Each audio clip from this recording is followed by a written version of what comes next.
They came with a traditional job and actually change our traditionality into an evil thing. Now Sangomas, they use people's private parts, they use people's blood to heal. Have you heard of Operation Dudula? The group of South Africans who have been stopping some foreigners from accessing medical care. And not just that, they also say undocumented migrants or illegal migrants should leave South Africa. We are all Africans, we love our brothers and sisters, but we just don't appreciate how they conduct themselves in this country. But is Operation Dudula targeting only illegal migrants or non-South Africans in general? That's a very good question. And what about the xenophobic claims leveled against them? Their anger must not be diverted in the wrong direction. They must be diverted in the parliament where the politicians are actually looting what is supposed to be given to the poor and marginalized in this country. Interesting. That is today's Under The Baobab discussion.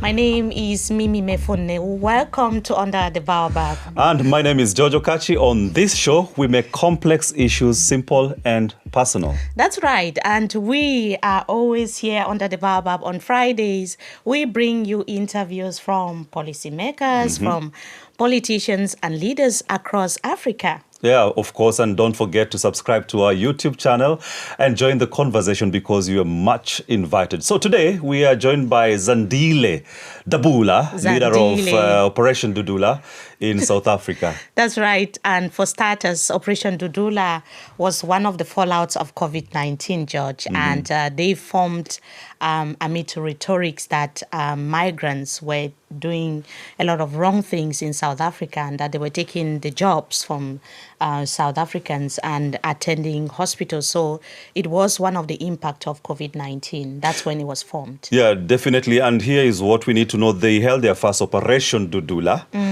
which we were Googling and we saw Dudula in Isuzu means push out. Push out. Right. And that march was done in June 2021 in Soweto, which predominantly forms where they largely operate. Right. And it was targeting illegal foreigners who... Illegal in quotes. Yeah, illegal in quotes, you would say that, but they said they were involved in drug deals and, escalated crimes within Soweto and South Africa by and large. Right. But Mimi, their operations have been not limited to just illegal foreigners. That's right, because we have seen them pulling out even non-South Africans from hospitals. They just go and they don't check the documents and they say leave.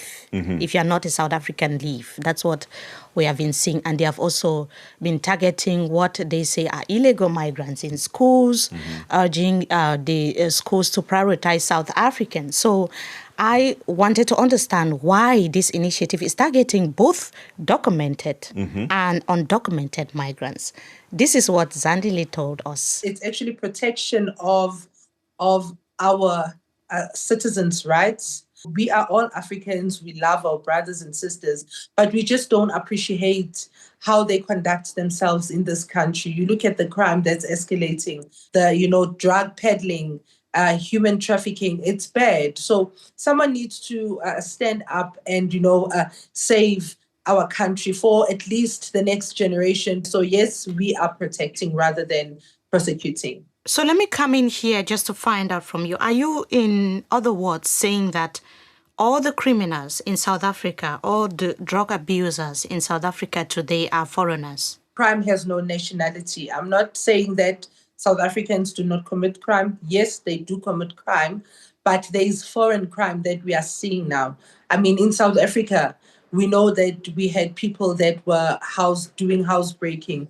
They broke into people's house and they took whatever it is that they wanted, but they did not kill those people. We had drugs being sold in the country, but not like it's happening now. So what I'm saying is that yes, we did have crime, but since there is invasion of illegal foreigners in this country, it has escalated. And, we must also correct the narrative that we are anti-migrants. No, we are not anti-migrants. We are anti-illegal migrants. Zandile, I'm a bit curious because as we are speaking now, many Africans will be watching, they'll be listening to your message. But Under The Baobab, we always want to be very factual. Statistically, Can you tell us, I mean, in terms of the number of South Africans that commit crimes and the number of migrants, I mean, comparatively, to kind of say, okay, these are the figures and this is why this is appalling and this is why we don't want migrants? I may not rather have the figures now, but I can tell you that there is a prison called Juvenile. It's somewhere in Joburg. Majority of the prisoners there are foreigners. Now that on its own should tell you something. Kidnapping and removing body parts from people. And when they're being caught, you'd find that these are the people who are not South African. So that on its own should tell you that, crime is crime, and crime does not have a nationality. But the matter of fact is that since there is a large number of invasion of foreigners in this country, crime has escalated. So, George, it's so easy to say that migrants are the reason why there are a lot of crimes in South Africa. But in the absence of statistics, you can't tell me that this number of crimes or this level of crimes have increased in South Africa because of migrants. So I just wondered whether it is safe to say that Operation Dudula is wrong in their claim that crime has escalated because of migrants in the country. Under the Baobab, it is our job to provide facts where there are none, because lack of it can give loophole for people, and I don't mean only Dudula members, people who have xenophobic agenda, a loophole. But members of the Operation Dudula are also claiming that foreigners commit more crimes. South Africa's former police boss would bet to differ. He's called Becky Sele. He has been quoted saying that the fact that over half a million South Africans were in over 200 prisons with about 18,000 of them foreigners show that migrants are not worst when it comes to crime. Maybe Operation Dudula members will beg to differ with that statistics, and as we've heard the leader saying, that if you visit these prisons and many correctional facilities, they are flocked by foreigners who've been arrested for committing crime. But suffice to say also, because we are giving facts, Mimi, we cannot dispute the fact that illegal migrants, or rather the issue of immigration, illegal immigration, is an issue in South Africa. Do you think members of Operation Dudula are following the procedure when it comes to fishing out the illegal migrants? What is concerning is, the manner in which they conduct, their operation, chasing away people from the hospitals. And I'm sure that is a conversation you had with Zandile. Yes, let's hear what had a response, Zandile's response on what really guide their stance against migrants accessing facilities like hospitals and schools. Let's hear what she had to say. We are guided by the Constitution, and we also have immigration laws. Now, one of those laws is that when you come to a country, you should be documented. Now, if you are here to work, then it means you are here to work. You will have a work visa, and it will be one of the scarce skills. So we're bringing a special skill in this country, something that we cannot find from a South African. Now, your visa will have a medical certificate.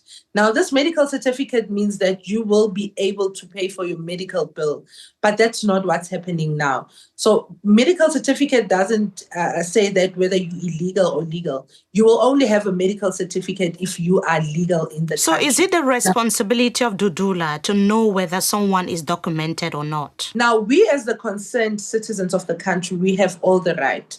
Now, the Criminal Procedure Act allows us to effect citizens' arrest if we believe that there's criminal activity happening in a specific area. We wait at the hospital, we stand and be stationed at the hospital healthcare facilities, and we stationed there. And yes, we would ask that if you are a South African, you can go in. If you're not a South African, then you should go to a private hospital. Remember, we're not saying that people should not be treated. These laws need to be enforced. I mean, we've been stationed at these healthcare facilities for 2 months, more than 2 months now, but you don't see law enforcers coming to do what they're supposed to be doing. I mean, and we are going to make sure that the laws are enforced. So are you taking the laws into your hands because you feel like the authorities have failed to implement the laws that you say exist?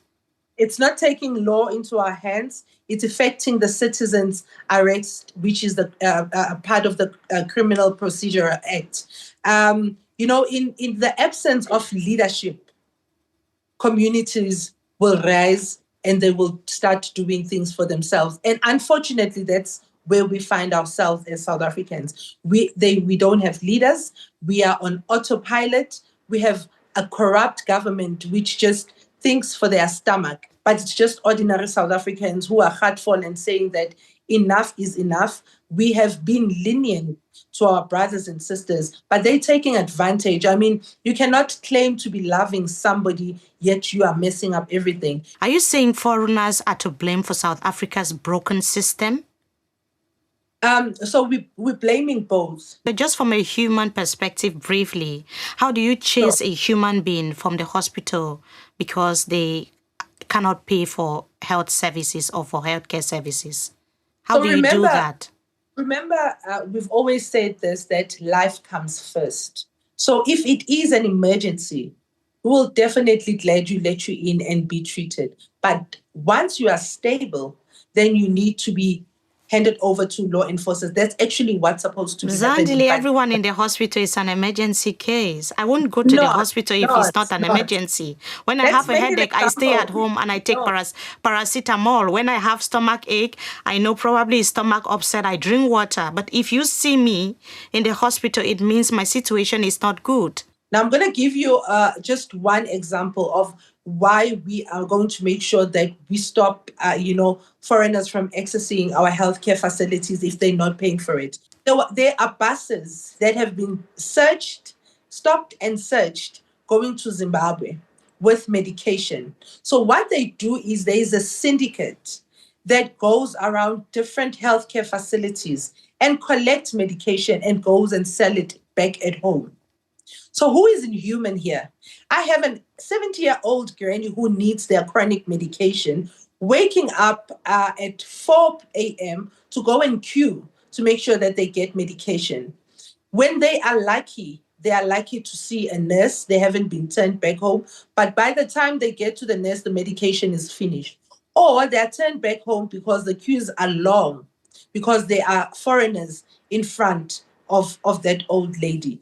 Yet you find medication is packed nicely in buses and it's taken back home to be sold. So someone is doing business in the expense of a person that really needs that medication. That is not fair at all. So when you listen to Zandile, yes, you would want to agree with her and disagree at the same time, because you say they are syndicates. Why not target these syndicates, those people? How do they even get into South Africa? Why target the people who are in the country? Because they are saying the syndicate is being, part of the syndicate are these illegal migrants that they are targeting.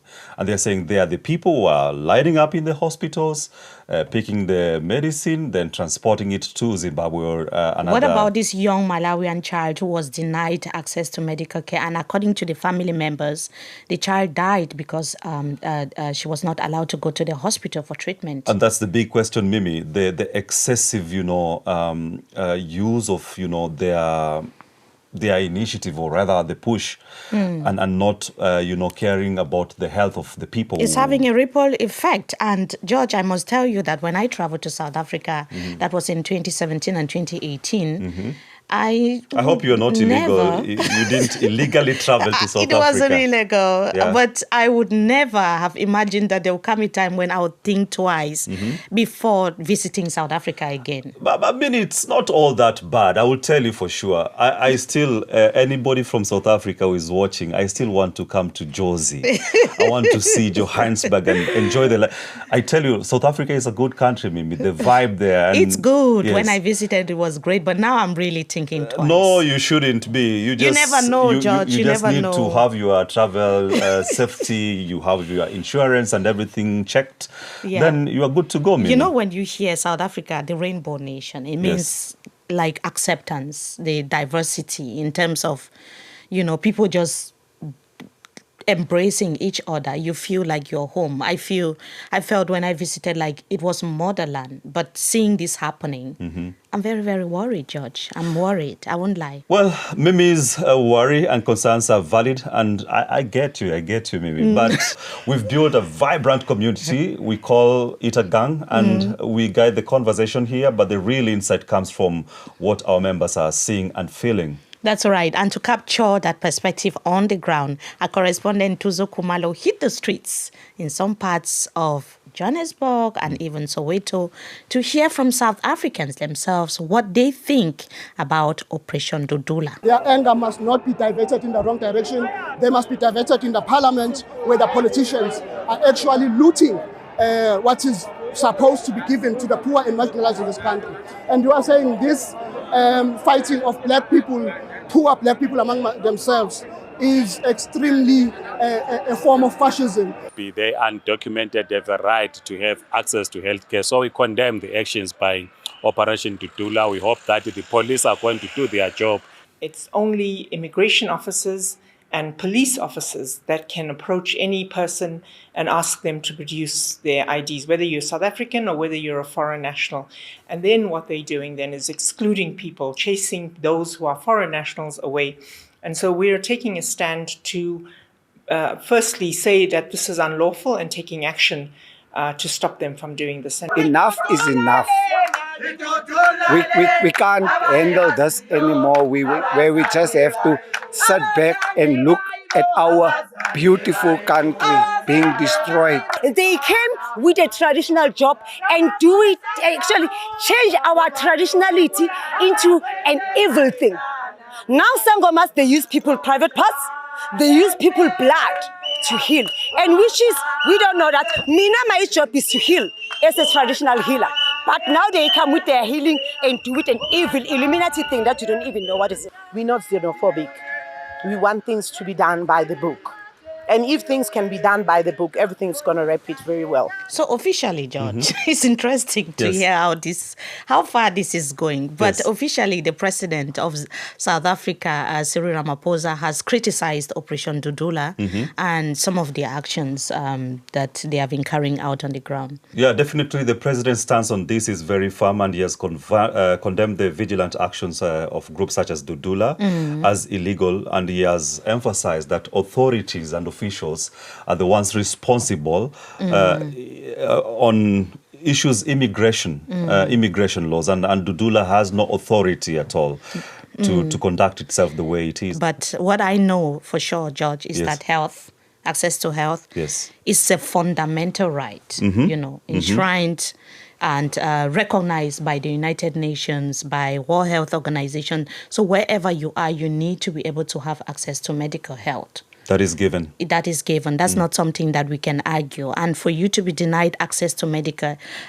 care because of an operation that has been put in place and that is not regulated, because to me it's not regulated, I have a lot of question mark when it comes to Operation Dudula. But, George, the government's job to track and also handle illegal migrants, is it the job of the government to do that, or is it up to members of Operation Dudula to carry out their actions and make sure that illegal migrants do not operate Zandile has told us very carefully, and of course I read a little bit about it. Their schedule under the Criminal Procedure Act, that is of 1977. The law requires citizens making arrests to inform the person of the reason why they are arresting you.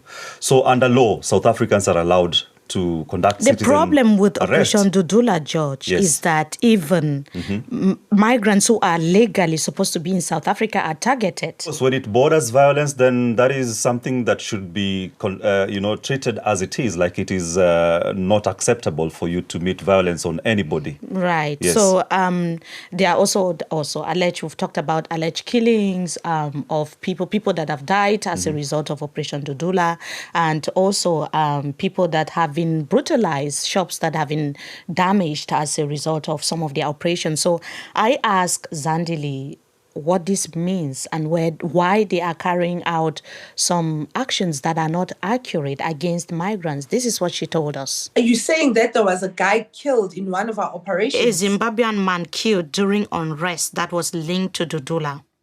No, that's not true. And, we should be very careful when we talk about such allegations, because I think you're talking about the guy in Deep Sloot.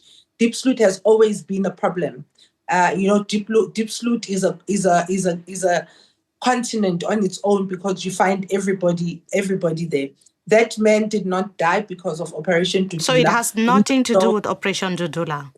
Nothing to do with Operation Dudula, and we would really distance ourselves from it, because it's not the first time we're hearing about this. That's why when we first started, I had asked you, have you heard or seen any xenophobic attacks? Have you seen anybody being burned or beaten up since Operation Dudula was born? We've seen videos, we've seen cases, they're all over. We've been doing even coverage on that. Examples abound.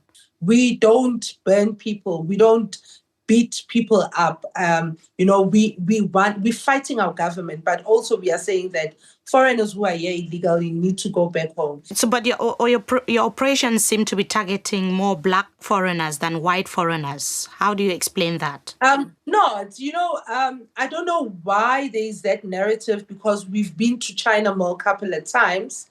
We had Lebanese that were arrested through Operation Dudula. And it shouldn't be seen as if we're targeting our black brothers and sisters. Yes, they are the most problematic ones.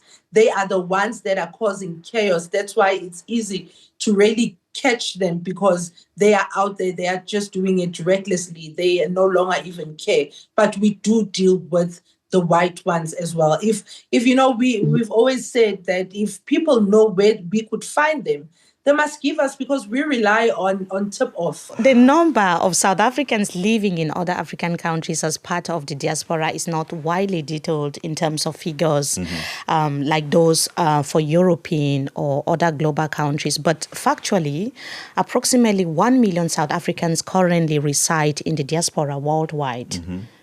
Which is what if South Africans abroad, that's also another question, are also targeted. They are dudulad. What did Zandile tell you about South Africans facing I won't be the one to treatment? say it. I won't speak for her. Let's listen to her. The law should take its course. If Cameroonians, want them to go back home because they're not bringing anything special in that country, then let it be. I mean, if Cameroonians are saying that South Africans are committing crime in their country, they must be arrested and they must be taken back to South Africa, because we are fighting illegality here. We are being labeled as xenophobic when we are merely saying that we don't want illegality. We don't want people coming to the country undocumented. I mean, Ghana is doing the same thing. I mean, Trump has been deporting people. Why is he not being labeled as being xenophobic? But Trump has been labeled as racist and xenophobic. But he's right. I mean, he's the best president for his own people, because he's creating space for his own citizens. And that's the type of leadership that we need here. We need decisive leaders in the country. And, if ZANU-PF was doing the same in Zimbabwe, then we wouldn't have a problem of many Zimbabweans coming here to South Africa seeking for a better life. So let's fix the problems that we have in our country, and we should have a beautiful continent. Interesting discussion there, George. We also see that a lot in the UK, but no one will be denied access to healthcare because they are illegal in the country. So what do we do when the discussions get heated?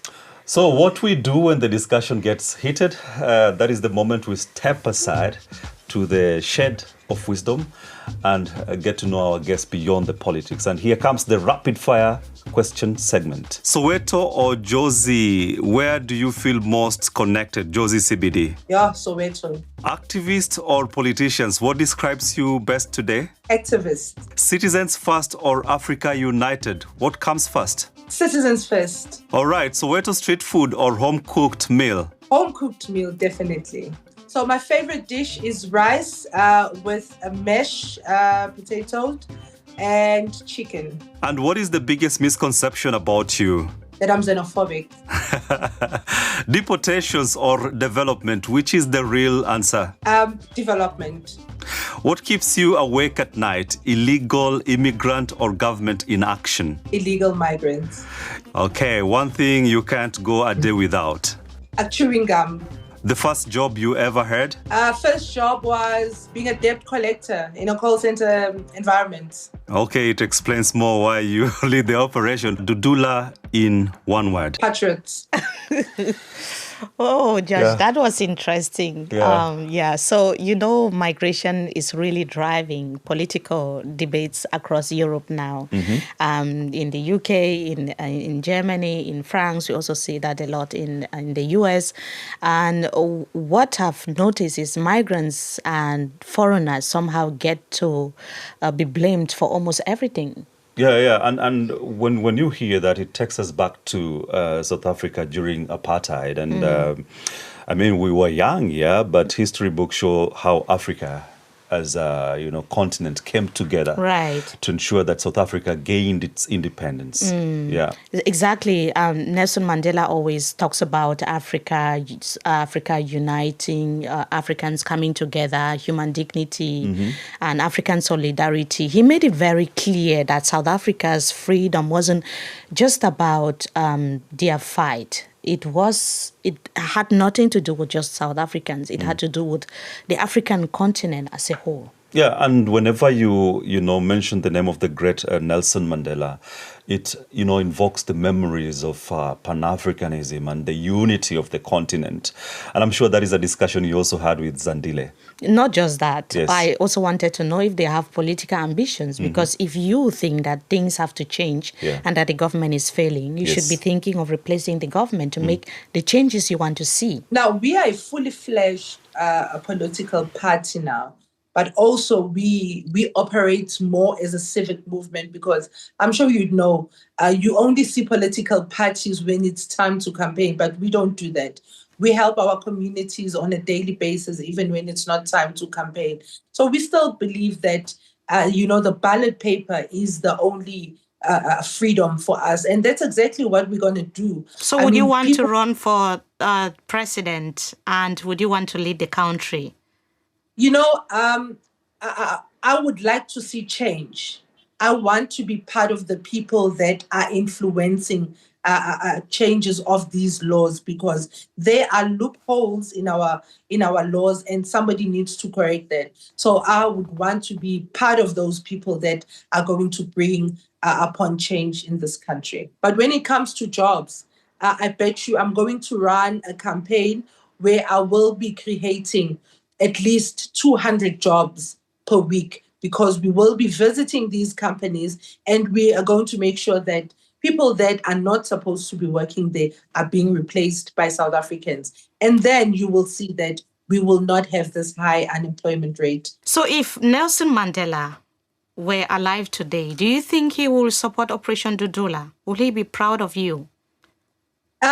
He would, because I believe that he was against illegality. So, what we're doing here is that we are saying that we want our laws to be respected. Things need to be done within the confines of the law. This was a very interesting discussion with Zandile, Judge. Definitely. And that is what we do here when it's an issue that concerns South Africans or even the entire continent. We bring the people concerned and we just want to create a conversation. Right. Yeah. Operation Dudula insists that it's about protection, not persecution.